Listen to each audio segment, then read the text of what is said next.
Hello, welcome to CI Retro.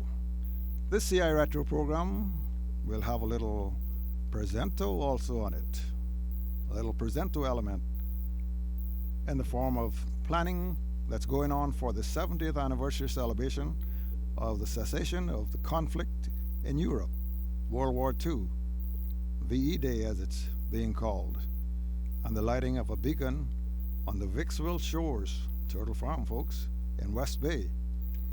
And joining me here in the studio to bring us up to date on all of these things and a little bit about those war years, we have with us Miss Jana Bush from the Cayman Islands Protocol Office and Cabinet Office. Jana, welcome.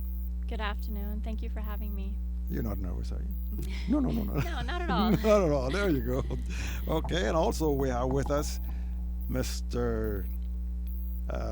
McLaughlin, Andrew McLaughlin. He is the Vice President of Cayman Islands Veterans Association. Andrew, welcome. Thank you, Loxley. Glad to be here. And Mr. Larry Rochelle of the Cayman Islands Veterans Association. Larry, welcome. Thank you, Loxley. It's really great to be here. And now, you're of the veterans. Can you give us just a 17-second little bio of your military career? Me? Yeah, 17 seconds. No. Larry. Okay, well, I was in the British Army for 37 years. I was commissioned into the Royal Electrical Mechanical Engineers. Primary trade was aircraft engineer. But I served in Northern Ireland, the Falklands War. I served in Germany, Cyprus, Canada, as well as UK. Had a fantastic time. Met my wife, who was a bracker, while I was in the army. That was a highlight, I guess. Yeah. And when I retired, we decided to come back here and live, and it's been absolutely fantastic. Great. Thanks. Okay, Mr. Walker. Hello. Glad to have you. Yes, I'm pleased to be here actually. It's been a busy week actually because we've been researching some of the information we needed for getting this activity together. Well, give us a little bio of your, a 17-second bio of your Well, military okay, right. I joined the Royal Air Force to start with, and I trained as a radio engineer, but the Army were in trouble and they needed some assistance, so they posted me immediately to the Army. And I had 4 wonderful years flying around doing all sorts of stupid things. And then I went back to the Royal Air Force and became an engineer properly and went on through for all the way through my service career and then into civilian life. And you eventually found your way to Cayman. Well, my wife actually had done quite a few years here on her first marriage, and all I could hear at home was Cayman, Cayman, Cayman. So let's go and see the confounded place. And I came here and said, right, you can stick going back to England. So you like to it. stay here. Well, glad to have you with us. Andrew, I know they've heard it before, but give us a 10-second bio of your military career. All right, Loxley. I spent 22 years with the United States Marines in support of their close air support fighter jet aircraft. Traveled throughout most of the world, several different countries, and was part of the Bosnia conflict. Wasn't a war, but we for the first time, we took Marine fighter attack aircraft into northern Italy in Europe in support of the Bosnian conflict. And you're home, making Cayman your home and working here to build a better Cayman Islands. Check. 30 days after retirement, I was living in Bordentown again. Home to stay. There you go. And across the pond in London, we have Mr. Bruno Peak. Mr. Bruno? Hello? Well, do we have him up on the telephone there? Hello, Mr. Peak? Maybe let's see if you can get him, connect back up with him. Meanwhile, we'll go on. Paul will give me the thumbs up whenever we connect back up with Mr. Peak. And we'll also hear some historical excerpts from folks who were involved in the European conflict in many different places. A reminder here that this CI Retro program is being brought to you by Eats Cafe, Yossi Sushi, and Legends Classic Grill. And we're going to get a word now from those folks at Eats Cafe just as soon as we can get the buttons pushed. Uh, and I believe we've got Mr. Bruno on the line. We'll come back to that commercial in a little bit. Do we have him on the line now, Mr. Bruno? Yes. Hello. Welcome to Radio Cayman CI Retro. Oh, thank you. Well, tell us a little bit about yourself. Just give us about 17-second scenario about yourself. Oh, well, my name's Bruno Peake. I'm a pageant master. I organise big national and international events, especially those linked with historical anniversaries. Okay, and you're involved in this, very much deeply involved in the lighting of the beacons throughout the Commonwealth. Yes, I am. Yes, I've organised all the big beacon lighting events for the last 35 years, and was asked to organise this one for VE Day on the 8th of May this year, because beacons have been used for many, many years as a way of celebrating, not just in the United Kingdom but throughout the world. And there's nothing more important at the moment than the 70th anniversary of VE Day, and beacons will be lit across the United Kingdom as well as the overseas territories, which the Cayman Islands is one of. So there will be big celebrations then all across Europe on May the 8th. Well, there'll be big celebrations throughout the United Kingdom and the Channel Islands and the Isle of Man, but we felt it was also important to involve other countries such as the Cayman Islands, especially as people who actually fought during the Second World War didn't just come from the United Kingdom. They came from other overseas territories as well. So it's important that we involve different countries in this unique and historic anniversary. How many countries do you think will be participating? Well, in total we have 9 overseas territories, as well as the United Kingdom, Channel Islands and the Isle of Man. It's a very important occasion because a lot of veterans of the Second World War may not be around in a few years' time. So it's another way of bringing people together in a common celebration of those who gave their lives, because so many people did so much to give us the freedom that we all enjoy today. And that's something that we should all keep right up front. Absolutely, and we should never forget the sacrifice that was made by so many for so many people of different nationalities, different faiths, from countries around the world, and we should never ever forget that. Can I venture to ask, how far do you go back? Do you go back to the warriors? Oh, I'm 63 years old, so I was too young to be involved in the Second World War, but my father and my mother were both, my mother was in the army and my father was in the army, and my father saw my father was involved overseas. And I'm sure that you've heard a lot of war stories over the years. Yes, I have, and some are inspirational, some are very sad.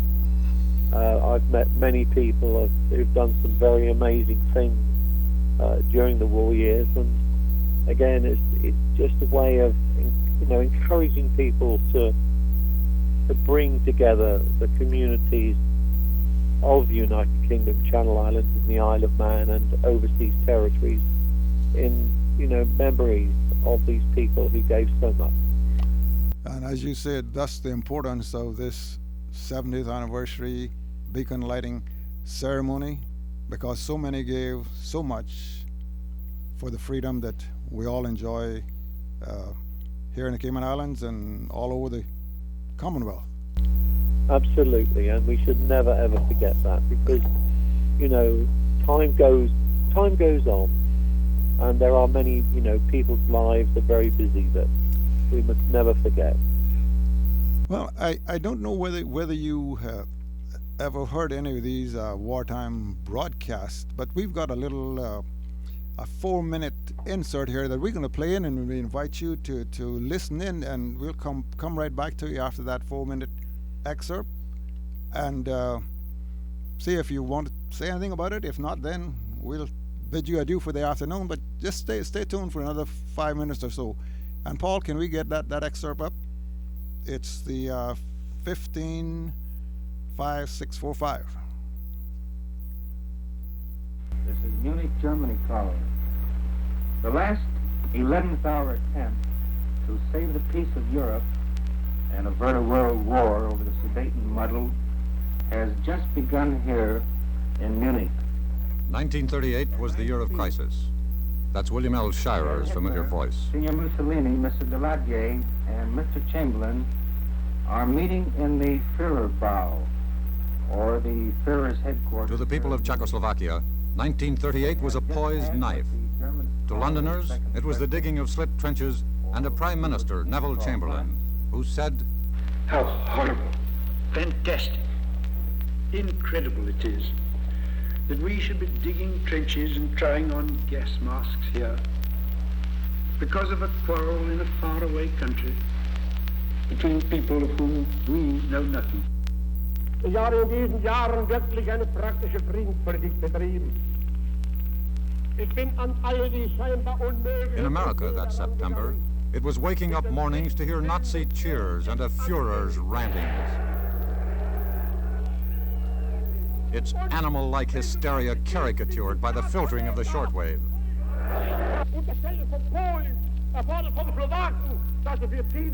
For 20 years, he said, German people in Czechoslovakia had to be traitors to their own cause because they were defenseless against Herr Beneš's persecutions. Either Beneš will accept my offer and give the Germans in the Sudetenland freedom, or we will take it.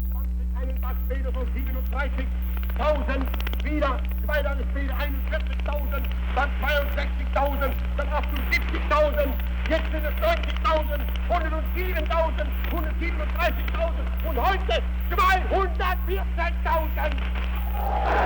Czech freedom was swapped for what Mr. Chamberlain called peace in our time. Tomorrow, Parliament is going to meet, and I shall be making a full statement of the events which have led up to the present anxious and critical situation. And first of all, I must say something to those who have written to my wife or myself in these last weeks to tell us of their gratitude for my efforts and to assure us of their prayers for my success. After my visits to Germany, I realized vividly how Herr Hitler feels that he must champion other Germans. He told me privately, and last night he repeated publicly, that after the Sudeten German question is settled, that is the end of Germany's territorial claims in Europe. Weighing 193, wearing purple trunks, outstanding contender for heavyweight honors, the former heavyweight title holder, Max Schmeling. The only defeat the Nazis suffered that year was 3,500 miles west of the Sportspalast at the Yankee Stadium. An American Negro who wouldn't believe he was champion until he had conquered the only man who had ever beaten him. World's heavyweight champion, Joe Louis. Joe Louis versus Max Schmeling. The well-known voice of NBC's Clem McCarthy. Right and left to the head, a left to the jaw, a right to the head, and Donovan is watching carefully. Lewis measures him, right to the body, a left hook to the jaw, and Schmeling is down. The count is 5, 6, 7, 8. The men are in the ring. The fight is over on a technical knockout. Max Schmeling is beaten in 1 round. Okay, that's just a little historical piece there from 1938. And Mr. Peake, are you still there? Yes, I am. Yes. Anything you want to say about it, or you think Well, that? it just shows you that how frightening it must have been for the people, not just the troops, those very brave men that went out to serve their countries, but also for the people they left at home, because we must never forget those who were left on the home front, who kept the home fires burning, who kept looking after the families of soldiers who were killed and loved ones who were lost. So again, I just say that these anniversaries are so important and we must never forget. Well, thank you. Just before you go, do you think there's any similarities to what we heard there as to what is happening today? I find the world a very frightening place at the moment. I do worry for the future. I worry for the children for the future, because there are so many different nationalities that I don't know. The world is becoming a very frightening place again. I just hope that these anniversaries just help make people remember the bad times and not go back down that route. Well, Mr. Bruno Peak, we want to thank you for joining us here. We know it's, I guess, almost 11 o'clock, coming up at 11 o'clock over there in London. So, wow, pleasant dreams, and thanks again for joining us.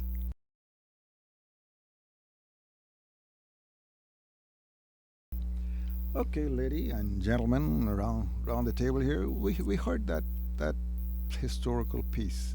Any comments on it, Andrew? I know you can't sit there and hear that and not want to make some comment on it, huh? Don't exactly know what to say, but a gross misunderstanding of what was really going on. Yeah, and recent current events, history repeats itself if we're not smart enough to learn the lessons from history. And I think quite a bit of things are repeating themselves right now. I hope, like the gentleman said, that we don't go down that path again. Larry? Yeah, I just think it's very sad. I mean, you've got to think about the whole thing in context. It hadn't been long since we'd had the First World War, and millions had died in the trenches.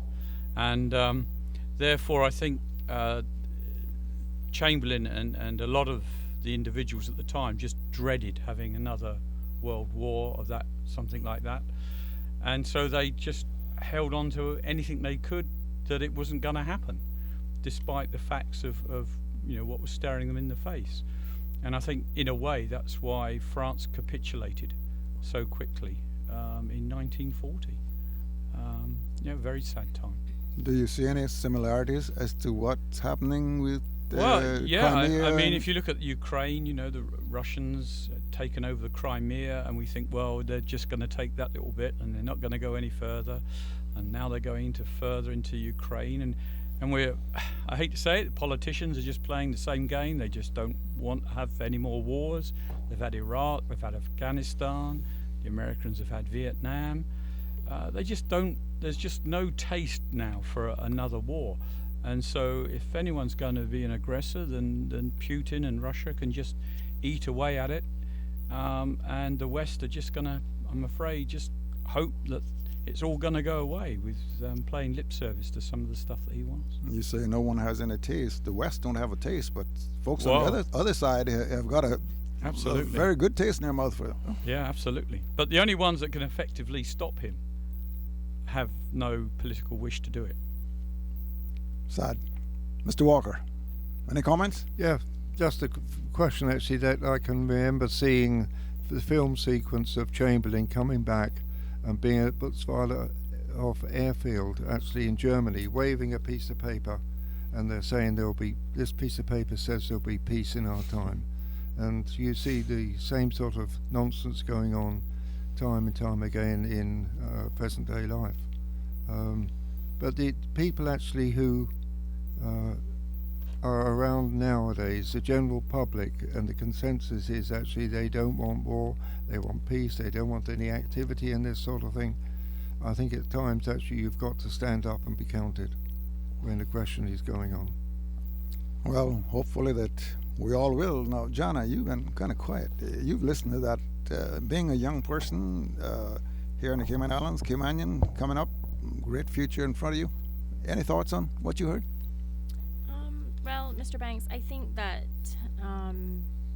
this ceremony that we're planning for May 8th such as this one, will give the country the opportunity to recognize the few living heroes among us We are all certainly very grateful for their service to this country, and we're very pleased to have been asked by the Foreign and Commonwealth Office to participate in this endeavor. Well, on the excerpt that we played in, have you ever heard any of that before? No, sir. Did it sound interesting to you? Very interesting. I've learned a lot since I started planning this event with the in cooperation with the Veterans Association. So it's very intriguing. Well, you know, there was a lot of Caymanians who were out there on the firing line, just, you know, giving their all for the defense of freedom and democracy. And we'll move on to hear just a short 2.5 or 3 minute excerpt from Mr. Lee Smith, who was in the fray of things. In fact, he spent about 3 years, I believe, in the German concentration camp. And he'll give us, it's just a short excerpt, as I said, just a little idea of what he was involved in during the war years. I was in Mobile, Alabama, with Latham Ebanks, Hulbert Bush, and Ada Farrington when the war was declared on September 3rd, 1939, which was on a Sunday. A few days later, we went to the British Consul and told him that we wanted to join an English ship. He smiled and said, "Young man, you sure have a lot of guts." Anyway, a few days later, he called us and said, "It's a ship laying at the dock that need 4 men on deck, so come down as quick as possible to sign on."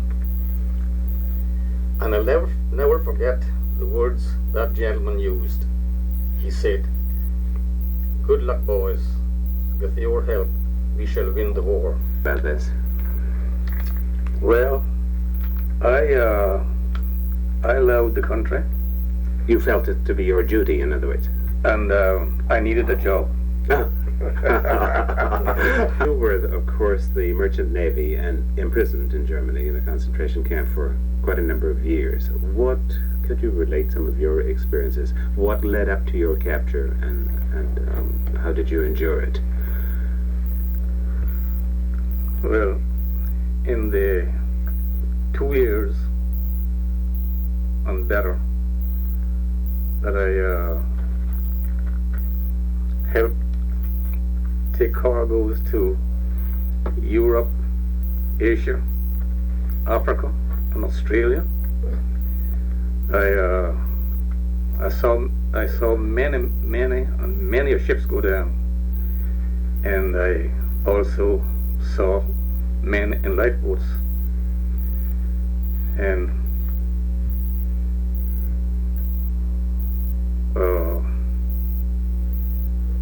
I'll never forget, this voyage was from Australia, and it was in the South Atlantic, between Cape Town, South Africa, and Sierra Leone, North Africa. We saw this. It looked like a bird on the horizon, and shortly after that, the captain got a signal saying, "Stop and don't use your radio, or we'll blow you out of the water." Okay, that's just a short narrative there of some of Mr. Lee Smith from West Bay, Ebankses, or Lee Smith, not Ebanks. You can't help but getting these Ebanks mixed up in here. Some of what he went through during the war, and as we said, he spent 3 years, I believe, in a prison, in a Nazi prison camp. Anyone care to comment on just what he said? I mean, the dangers that he faced and how he handled it. But we must remember actually that there were 2 people actually who also were captured, one by the Japanese and one by the Germans. Both of them actually ended up as governors of the Cayman Islands. So it may have been good training for them to come here, but whatever. Tom Russell actually was a British paratrooper, and he dropped into several places attacking the Germans, but he actually got shot in the thigh, and his thigh bone was blasted apart. He couldn't move, captured. The Germans locally couldn't do anything to fix him, so they backloaded him to a field hospital, and they put a plate in his leg, which is still there today, and he's walking around. And then he spent another couple of years in a German prisoner of war camp. He's ended up as a governor here. Wonderful man, very active. He was the Caymanian government's representative in London for about 20 odd years, and he is now number 2 in the Royal Commonwealth Ex-Services League, right at the very, very top. He's vice president for life, and he's actually meeting me for lunch on May the 5th. I'm going over there. And Wonderful man. And of course, Mr. Long, former governor, actually the first governor, as it goes, was also a prisoner of war. He was with the Japanese. Another wonderful man, and the veterans actually are doing what our primary objective is, to assist all the old veterans, and we are actually going out of our way actually to assist Mr. Long in his final years. You never know how long, but he's another wonderful guy. So Caymanians were on the firing line from the beginning.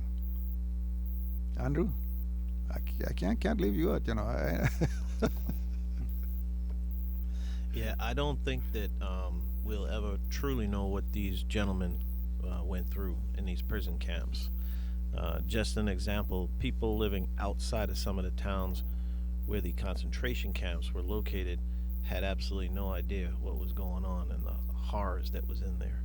When some of the soldiers actually went in and liberated the concentration camps, they couldn't believe it. Even after they took video and watched the film later, they still couldn't believe that people could do that to other people. You know, it came down to a commodity. Rather than worrying about the people that they were disposing of, they were keeping their hair, their teeth, their eyeglasses, their personal possessions to be sold again for profit. So I can only imagine what a prisoner of war went through in a prison camp. And they're still discovering atrocities within those camps that had never been revealed just up until recently here. Yeah. So war, terrible thing.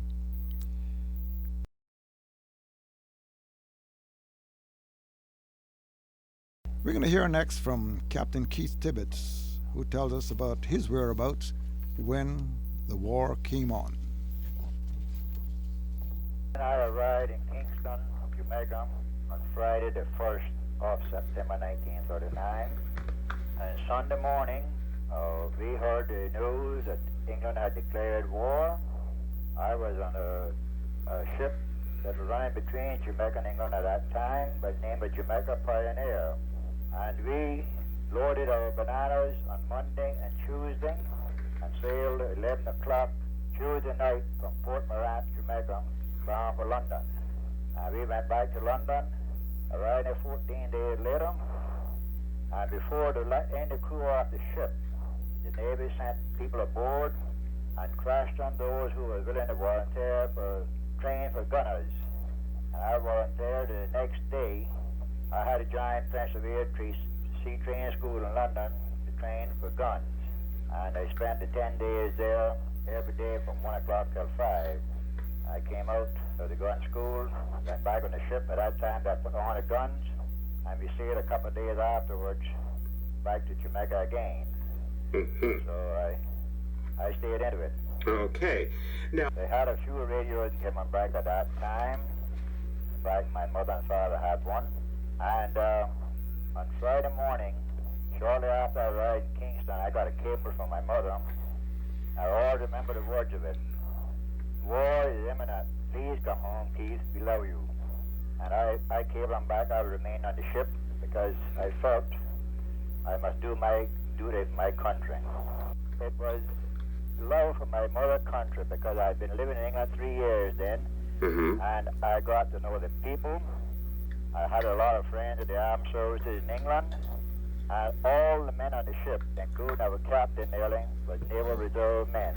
In fact, when we got to London, the captain, the first man that took off, he was a Naval Reserve, and he was a navigation instructor to the Royal Air Force. And our second mate was a submarine pilot.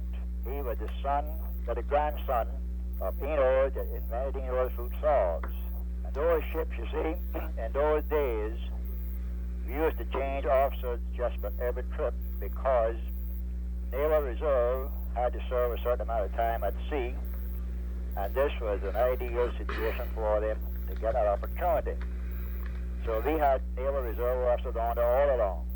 After I was trained to be a gunner, I felt I was fairly secure, because I know if I had a chance I could protect myself. And I never really let it worry me. But in May 1940, we had been on a voyage from Jamaica to London, and it is believed we ran the submarine because Simon messed up our propeller, and we had reduced speed. And that's a short excerpt from Captain Keith Tibbets. Of course, these excerpts are coming from a program that Radio Cayman produced. That is, Deputy Director at the time, Mr. Doran Miller, produced on the 50th anniversary of the end of World War II. Run into a submarine and tore up the propeller. They had to reduce speed. On the firing line, huh? Yeah, it makes me. One thing that it's just one word that made me smile was that he talking about that they had a load of bananas, and of course with rationing in England during the war because of the convoys, North Atlantic convoys. Many of the young children during the war never knew what a banana was, and there's many a story about a child, in the late 40s, saw their banana for a first time, didn't know what it was, and just bit into it, skin and all, and just because they'd never seen one before. Well, I'll tell you a little banana story here. I had an uncle who was actually on one of the big banana boats running from, I think, port in Costa Rica to Tampa, and this was during the war years. And he told me, he said, well, he was an engineer, so he was down in the engine room, and the captain called for all hands on deck. And he didn't really know what was going on. They knew the war was on, and when he came up out of the engine room, he had to intersect with the cook, who was coming out of the galley at the same time.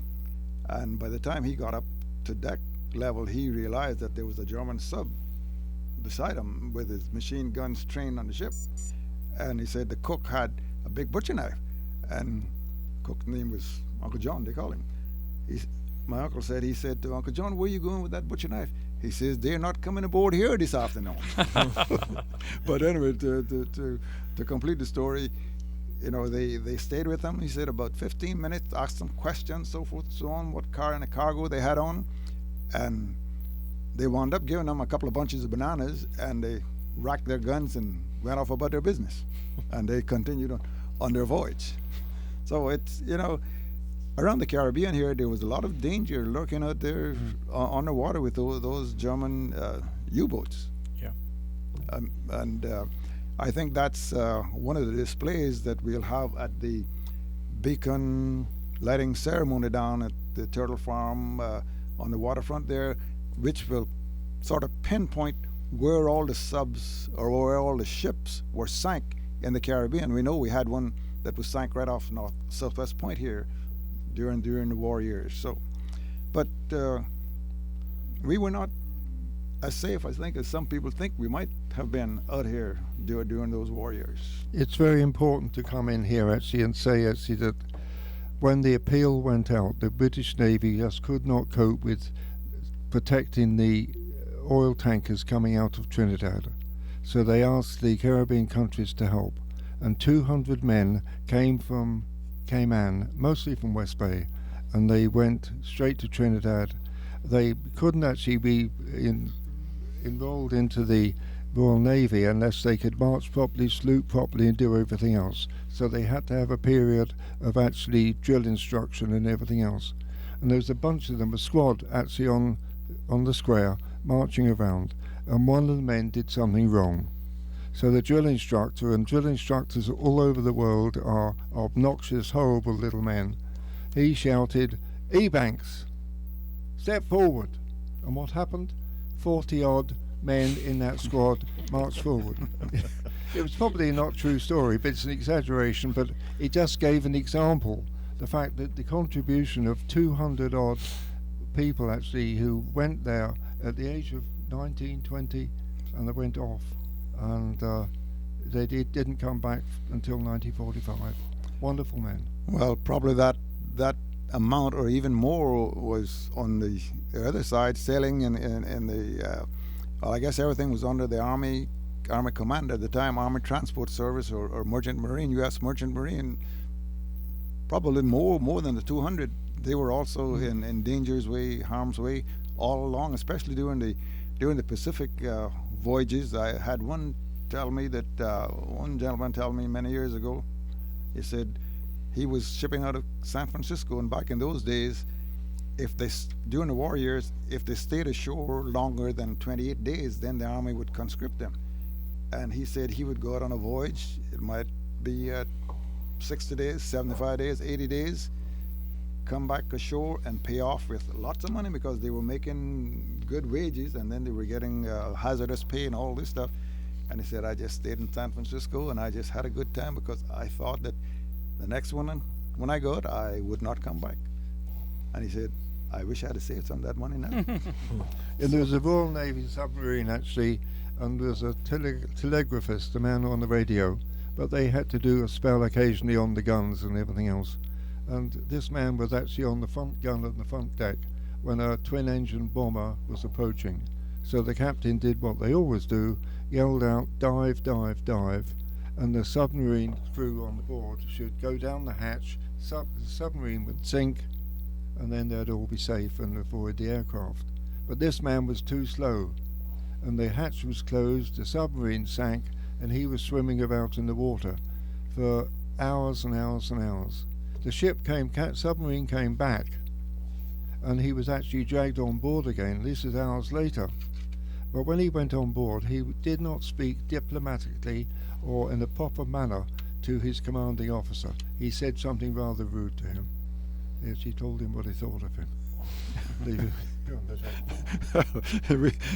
We won't repeat that one. He's died now, actually, but he lived in Balmac, just off in Georgetown here for many, many years. And because of the way in which he was Navy thinking, he had to be buried at sea. He was taken out at sea from here. All right, well, we spoke about the Trinidad Royal Navy here a while ago, and we're going to hear now a short 3-minute excerpt from Mr. Harry McCoy, who was in the Trinidad Royal Navy, and he'll tell us a little bit about what went on there during those war years. I was at home in Bodden Town, and I remember going up to Mr. Logan Bodden's home. He was the only one that had a radio in Bodden Town at the time to listen to this broadcast, because we were expecting it, with the developments over the days before. We expected that this was going to happen. So we heard the announcement and realized war was on, and it was something that I was quite excited about. I was glad of it, because I just felt like, well, I would like to have gotten out there into it. I know my age group, we were looking forward to it and anxious to get out there and fight. Well, what happened in the case of those of us who joined the Navy, the British authorities came here recruiting men for the Navy. Bermuda was the America West India headquarters of the America West India Naval Station.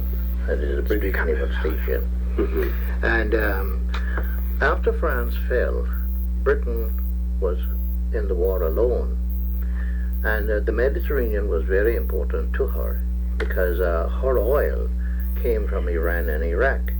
But the Italian Navy, which was then the second largest navy in the world, France had the second largest, but after France fell, then half of our navy was actually sunk in Toulon, and the other half was marooned out here in the Caribbean. So it left the Italian navy the second strongest in the world. And Britain needed all of her trained and experienced personnel to go into what they call the active theaters of war. And they decided then to recruit in this area, in the region, to fill places left by many of the men that they had to transfer. Trinidad became of strategic importance for more reasons than one, but primarily because she was the only place in the whole British Empire at that time that produced a drop of oil, and that was vital to Britain's war effort. Port of Spain has probably one of the largest harbors in the world, probably the third or fourth largest harbor in the world. So it was an ideal place for convoys, ships to congregate, assemble for convoy routing duties. And therefore Trinidad virtually became the naval headquarters. It was under the command of a vice admiral. And I believe Mr. McCoy actually served a short time in the Home Guard before he opted to go into Trinidad Navy. Of course, he went on to become a very senior civil servant and actually sometimes served as acting governor. But, that's just another short account of Caymanians, I guess, in action during the war years. Anybody want to come in with a little comment? Yeah, I was very fortunate to be able to sit down with Mr. Harry on his front porch when I first returned to Cayman.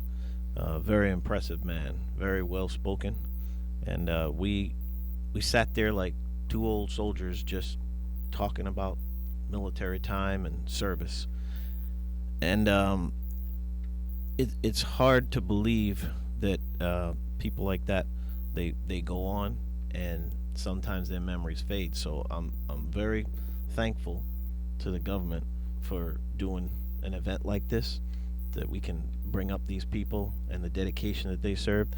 Caymanians were known all over the world for their seamanship, and more than that, we're very creative and hard-working people, and we're known all over the world for our friendliness.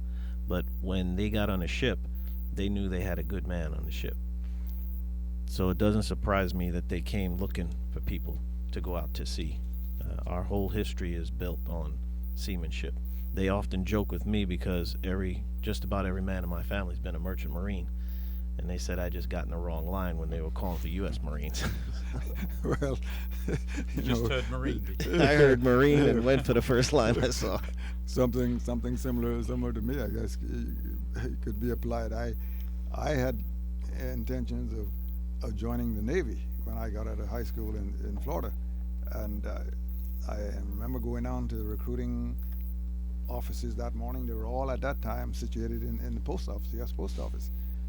And I said, well, I'll go into each one and get a little feel as to where I should go.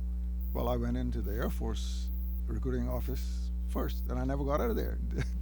They wanted to send me off the next day. I said, oh, no, it's not that quick here. So in about 2 weeks, I was off to Texas, Lackland for special training. So it's Caymanians have had a long association, I think, with both the UK military and the US military. In fact, there's reports that there was a Caymanian that served in the Spanish-American War from way back when the fighting was going on in Cuba. We have not been able to really, I think, confirm that, but where the information has came from, we believe it to be authentic. Yeah, Mr. McCoy, a very hard-working civil servant, and actually he was very much involved in the creation of Radio Cayman along the way. He actually ended up as the Chief Petty Officer, which is the most senior rank actually of non-commissioned people. And it's very disappointing actually. There was prejudice in the Royal Navy at that time that they would not commission people from the colonies and places like that. Very sad. They've changed. The attitude has changed now. But anyway. Yeah, I mean, talking about Trinidad, my father was in the Navy during the war, and he served on a number of ships in every ocean and sea except for the Pacific, including D-Day, the D-Day invasions. However, sort of coming back to Trinidad and Cayman, in 1941 he served in the West Indies on a ship called HMS Black Bear, which was a schooner rigged out for hunting, for minesweeping and hunting submarines. And I've got some lovely old photographs of HMS Black Bear in Trinidad, etc. But many of the older Caymanians will know that HMS Black Bear was decommissioned after the war and bought by Kirk's and was renamed SS Caymania. Indeed, SS Caymania was the first ship that my late father-in-law served on, Lester Brown. And so both my father and my wife's father served on the same ship, but at different times. And you know, years later, thousands of miles away, we met up. I mean, what about that? You can't really make that up, can you? Well, were they able to meet one another? No. My father served. It was in 1941, 42. He was on Black Bear. But yeah, no. My by the time we got Lester Brown to UK, my father had died. So regrettably, they never did meet up. Lots of those stories still floating around that we have to get corralled in, Mr. Walker and Andrew.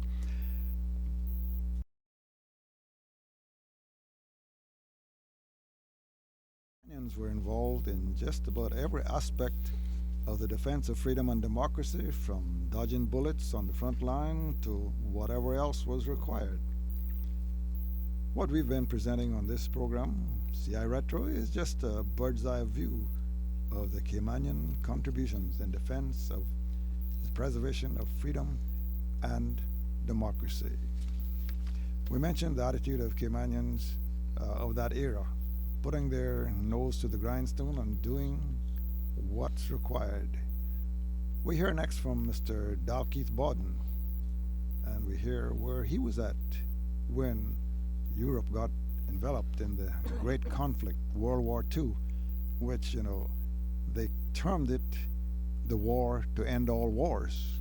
But we know that very soon after World War II ended, the Korean War, everybody was involved in the Korean War, so it was not really the war to end all wars. But Paul, can we get Mr. Dalkeith Bawden's excerpt up there? But on the 3rd of September 39, I happened to be in Aruba, the Netherlands, West Indies. I was working there in an oil refinery. I had gone there in September 1938, and after war was declared, I left there in January 1940 to go to England and join the RAF. The first of my experiences were in England, really, because I went from Aruba to England and joined the RAF in London, and then I went to Morecambe in Lancashire for my disciplinary training, and then for technical training I went to the RAF College, Engineering College in Cosford, near Wolverhampton. It used to really make me heartbroken, in a sense, to see the people, especially the women and little children, going down in the tubes at night to sleep down in the tube stations. In fact, they slept there for months and months, and everything practically was rationed.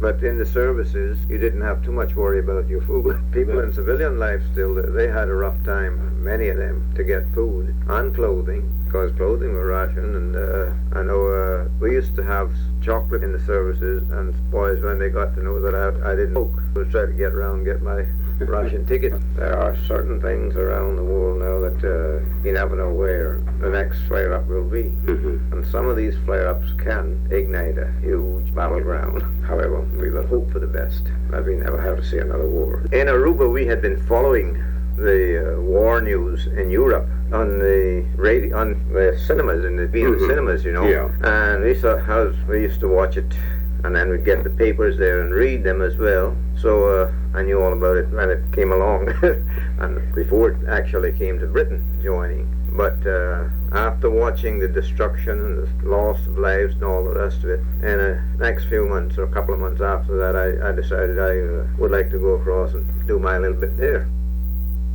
Well, Mr. Borden actually paid his way to London to do his part, as he described it, in defense of freedom and democracy. Around the table here, do we think that level of dedication and commitment exists in Cayman in this modern era? Actually, I'd have to say that military service usually skips a generation for the most part. So that would make this generation coming up next in line from these gentlemen. I don't think anyone can say who and who is not patriotic, but I do believe that in time of conflict, Caymanians, alongside of everyone else, will step up to the plate. The Great Britain was in the war a long time by themselves until the United States entered. But what everyone around the world needs to remember, those two industrialist societies, when they take on an enemy, that's, as they say, that's all she wrote. When those two economies turn into a war machine, they can't be stopped. Anytime those two countries are standing side by side, there's trouble coming around the corner. The gentlemen that had to serve in these wars, World War II and so on, they did some amazing things with what they were given, and their weapons were crude compared to the technologically advanced weapons we hold today. But no matter how many computers you put behind the weapon to make it accurate, you still need that soldier holding on to it. And I do believe that people will rise. Even this generation has it ingrained inside them. You call it DNA, call it culture, call it what you want, but I do believe when somebody's threatening our freedom, that they'll rise up to the challenge. There's one scene in Pearl Harbor movie that I never forgot the scene. A gentleman looks out, and it's unsurmounting odds because they had never bombed mainland Japan up until this point, the Doolittle raid. And somebody asked the commander, he said, "Do you think we have a chance to win this war? Because we're looking bad for us at that point." And he looked out at these two gentlemen who grew up as dirt poor farmers, and now they're pilots of a fighter aircraft or a bomber. And he said, "Yeah, we're going to win this war because of people like that come out of the weeds and defend what they believe in. And then they go right back where they came from." So I still believe that people will rise to the challenge even in this generation. You know, you speak about Pearl Harbor in Hawaii.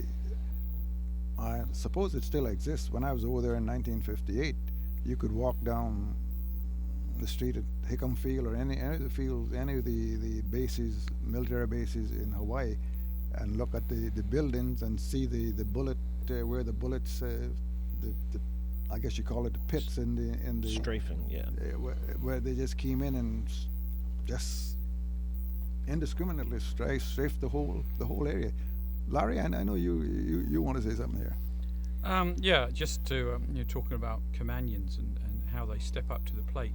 It reminds me, after the Falklands War, it was decided that there should be some charity drive to collect money to help support families of people that had died in the Falklands War or servicemen that had problems. And Cayman put money in towards that. And in fact, Cayman put more money in per head than anyone else in the Commonwealth. So I think when it's needed, they do come forward, and they're very patriotic. And I think quite often you actually don't know.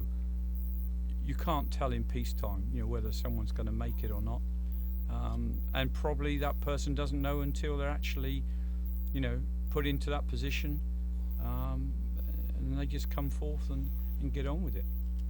Most of the people in the conflict in the Second World War weren't the first 11. The first 11 been wiped out in the first few months of the war. So, for example, in the Navy, it was the Royal Navy Reserve and the Royal Navy Voluntary Reserve. that actually fought most of the battles. And they'd come from civilian life before the war, and straight after the war they went back to civilian life. I think I think the Caymanians have really got it in them. I think they would. Come the call, they'd be there. And you mentioned the Falkland Fund. I think it's quite appropriate that we mention here Mr. Burt Watler, who was at that time Sergeant at Arms in the Legislative Assembly, led that drive, and I think it was over $50,000 that was sent over there to London for the Falkland Fund. Yeah, remarkable amount. Yeah. Graham, you got any? I think actually that it is amazing actually how people will come forward and they can see actually that the writing's on the wall, they've got to do it, and they stand up. It's just tragic actually that so many actually don't make it through. You must remember actually that when we're thinking of people being hurt and injured and everything else, that you see the reports in the paper about 6 people being killed and 5 being killed here. But for maybe 100 years at least, for every man who was killed, on average there was 6 or 7 who were actually badly injured. And these are the people actually who are hanging around. And this is why actually it's so important for us to be contributing to the Poppy Appeal, because it's that money and the gala dance actually which Mr. Andrew has actually put together for the veterans, which gives us the income in order to be able to support the old people. Our primary objective, as I said earlier, is to support the old people who are in need of help, who have been in the services. But they'll always turn up. It's sad, but... And we've still got quite a number here living among us here in this present day. Yeah, well, I went up to see one of the people actually which we had seen, and the widow was there. And it's only by actually seeing them and meeting them and talking to them do you find actually that their circumstances are quite dire. And you can sit down and say, right, okay, and you find out actually that they can't make their electricity bill properly. The veterans can stand in. Okay, we're moving right along this CI Retro program, giving you a little bird's eye view of Caymanians' involvement in the defense of freedom and democracy over the years, specifically during World War II. And we're going to be telling you a bit more about the lighting of the beacon, which is coming up on May the 8th at the Turtle Farm on the waterfront. And we'll get Jana to pipe in on that in just a little bit. But right now we're going to go to our last excerpt, which comes from that 50th anniversary program that we produced many years ago, Mr. Doran Miller. And we're going to hear from Mr. Cavill Glidden, who actually, I almost sure, was conscripted into the British Army. In fact, he served in North Africa under General Montgomery, and there was many battles fought over there. So, Paul, here we come. Yes, I remember when war was declared. Of course, we had been kept informed of the conditions in Europe, and I suppose many of us expected this. And it was very exciting to all of us when we learned that war had been declared by Britain against Germany. As I remember, there was a notice posted on the post office in West Bay saying that His Majesty's government had advised our Commissioner here that a state of war existed between his country and Germany. Well, it was a very daunting experience to sail what they used to call the Western Ocean, that's the North Atlantic, in 1940. I mean, the convoys there, you'd started with a bunch of ships, and by the time you reached Europe, there were just a few of them left.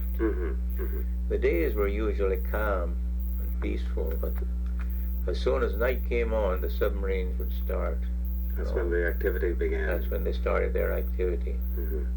And you would see ships sinking all around you, tankers blazing on the horizon. And you sort of wondered how long you would last. Well, they sank one ship under me. Fortunately, none of the crew were lost. We all managed to get into the lifeboats, and next day we were picked up by a Norwegian ship and I guess it hardened us. She was loaded with pit props, you know, the trees, you know, cut to length, sure, that they used to prop up the pits. And it sort of consoled us that she might get torpedoed, but she couldn't sink. Yeah. So they took us into Greenock, and that was the end of that voyage there. Mm-hmm. Well, you did remark earlier that you embarked on this whole experience with great gusto. Now, you mentioned the German submarines and actually watching things happen, being under attack. Was there a time throughout your experience that you began to waver in your sort of commitment and determination? No, I don't think so.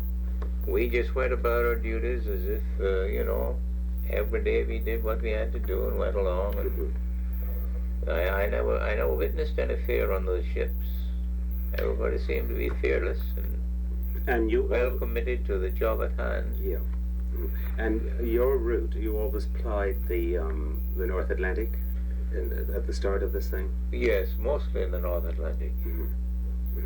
My first trip out of Britain really was into the Mediterranean to Marseille, where we were caught in the air raids. That was just before the fall of France. And actually we evacuated British troops from there who had been chased all across France by the Germans. We loaded them on their equipment, whatever they had, and we took them to Gibraltar. And then from Gibraltar we set out across the Atlantic again to Canada. This would be Halifax, Nova Scotia, I assume, or St. John's, Newfoundland. No, that was Montreal. Montreal, because Halifax was, of course, a great staging area for convoys as well, as far as I know, and so was St. John's. I think we made up the convoy in Halifax. Yeah. To come back. Mr. Clinton, how many other people from West Bay, for example, that you know of that participated actively in World War II and in the Cayman Islands generally? You mean in the merchant? Whatever branch they chose to go into. Well, there were many who sailed in the merchant fleet during the war. There was one who sailed with me. I sailed with him, Emerson Powery from West Bay. We sailed together on 2 ships, and I know quite a few people down there who sailed during the war. Mr. Clinton, have you a comment to make there?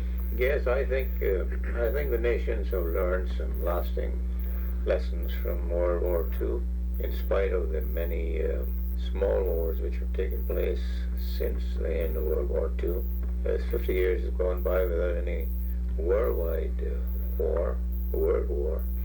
And between the First World War and the Second World War, there were only a matter of 20 years. Yeah. So they seem to be learning something. As time goes on. Yes, which gives us hope for the future. Well, that was Mr. Calvert-Lewin, and he ended up his excerpt there with "There's hope for the future." Now, we've all been in the military here, I guess spanning, I don't know, how many years? Probably a lot of years. Do we think that we can say that today? There's hope for the future, as far as wars go? I think you have to have hope, don't you? Although I think it's a statistic that since the Second World War, Britain, for example, has only been out of conflict for 2 years. We've been in conflict every year, apart from 2. But I think if you're a professional military person, then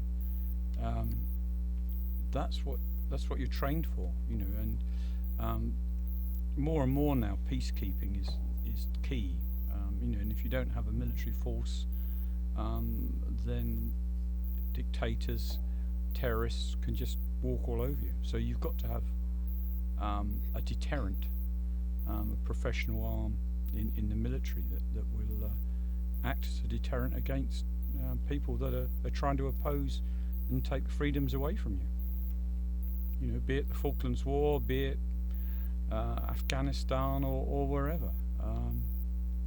And quite often the military have to step forward and take the burden of that until the politicians can get their act together and bring some kind of peace, good or bad.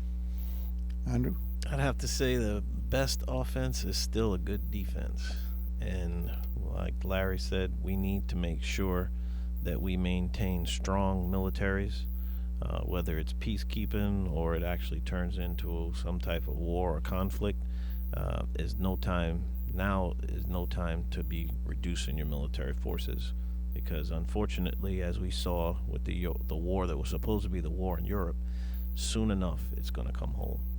So we have to maintain that strong defense. Hope, I would say there's always hope that sometime in the future, maybe not in our lifetime, but sometime in the future, men will find better ways to solve conflict than through armed fights.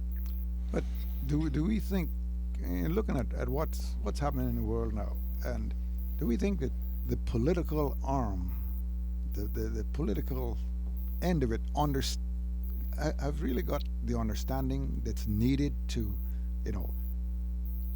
be strong in order to keep the peace? I think our political leaders actually are ill-trained and they don't think very well, don't think very sensibly.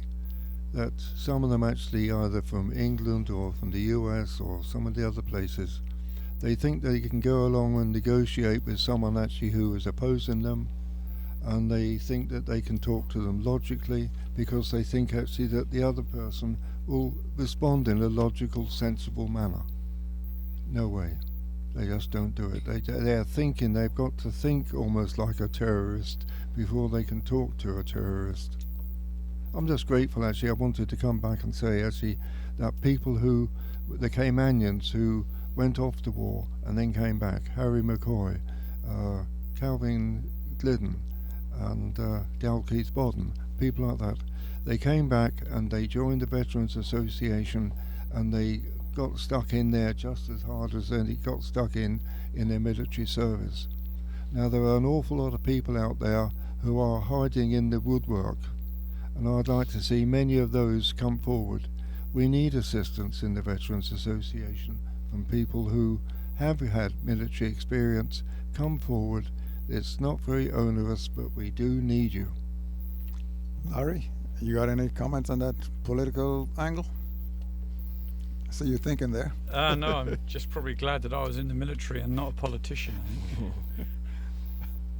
Yeah. How about you, Andrew? Oftentimes the political leaders, their heart is in the right place, as we like to live in a utopian society, and what we need is more follow-through thinking, and we saw that in Iraq. The military went in and did their job incredibly quick, like lightning, and here we are left with a country in ruins. And I don't think there was much of a plan for after that, because they have slid back, as so to speak, in what we achieved over there in a short time in the military. So the military continues to train and improve what they do, hoping that once they have been victorious, that the political parties will come in and do what's right. If you look at the whole picture, then we could say that the political leaders during the World War II era might have been a little bit more au fait with the whole situation, because I think they developed the Marshall Plan. They went in and they rebuilt Japan and Germany. Germany was rebuilt quicker than England was. And so I guess maybe the political thinking back in those days were maybe more with what the reality was rather than today. I could agree with that, yeah. Yeah, I mean, probably politicians, I don't know, but at the end of the Second World War, just looked at the end of the First World War, saw that the political solution to the First World War was such that it just, the Versailles Treaty and the way the Germans have been treated and etc., it just created the Second World War. And so probably they'd learnt their lesson there and thought, well, we've got to, plus of course at that time we thought the great threat was the Russians. Churchill at the end, near the end of the Second World War, certainly had views that the Second World War should maybe continue against the Russians. And so faced, at the end of the Second World War, where everyone probably had enough of 6 years of war, and VE Day happened, the politicians had to think on their feet, because otherwise they saw that Russia and communism would sweep right across Europe. Well, I think that Churchill actually put that on the table to his cohorts there from the U.S. and France, and I guess they were the main three away from Russia, even though Russia was in with that whole group. But I think he told them, we should just keep going and clean it up at this point, and maybe we can have some peace for a while. But well, I mean, it was Churchill who coined the phrase "the Iron Curtain." He had no qualms about where the enemy was going to be at the end of the war. That was in Fulton, Missouri, at Fulton College, I think, when he addressed. In fact, that's the hometown of President Truman. That he invited him there to address the college there, and he gave that moving speech. There's an Iron Curtain has descended across the Crimea, and he named it all out, and it was just what was happening. Yeah, absolutely. Well, folks, I think we've had a little discussion this afternoon about World War II and I guess conflict in general and wars, and there's going to be a celebration here come May the 8th at the Turtle Farm on the waterfront to light a beacon in remembrance of the 70th anniversary of the cessation of hostilities in Europe. But we have to remember that actually the war didn't end right there. It went on till August when the Japanese were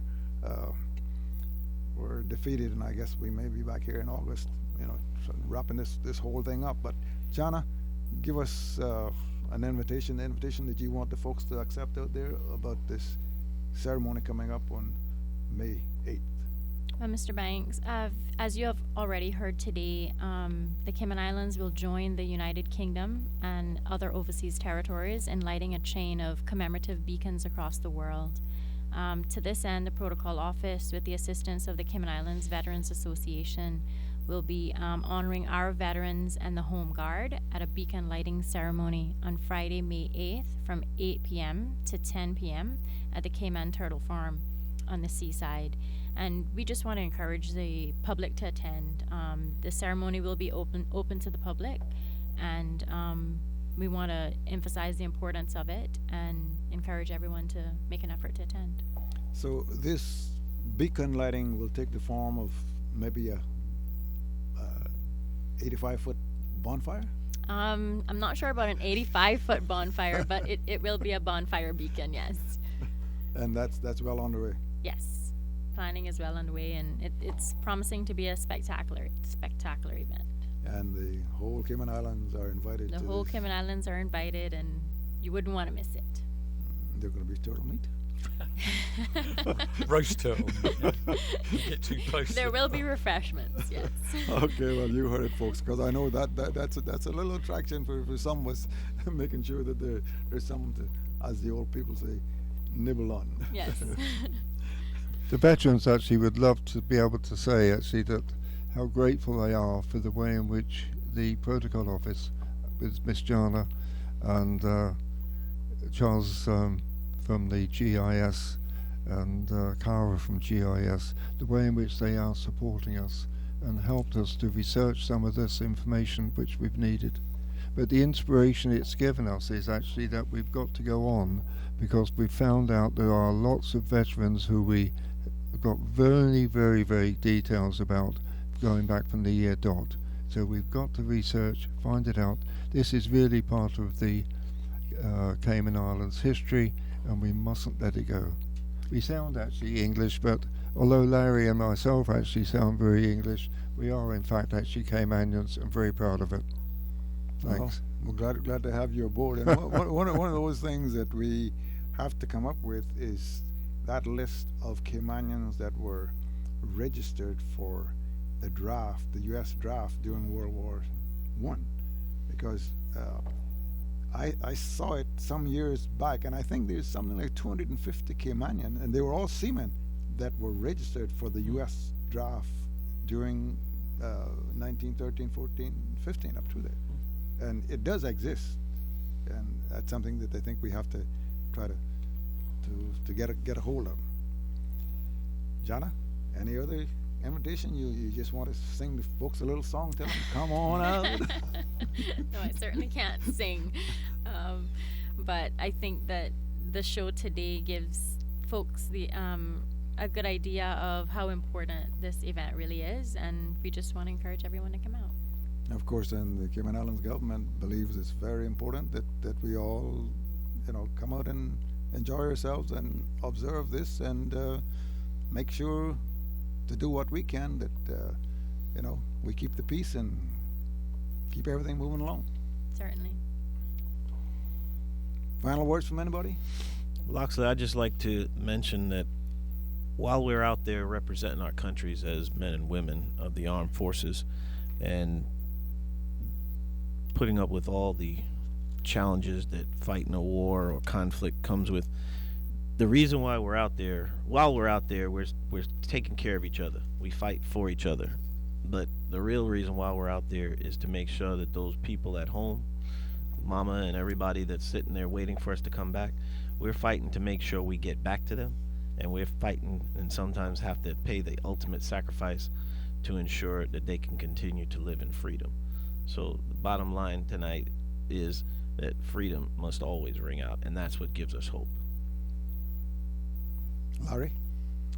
Just to say that, VE Day sort of represents the end of 6 years of hard war that our fathers went through.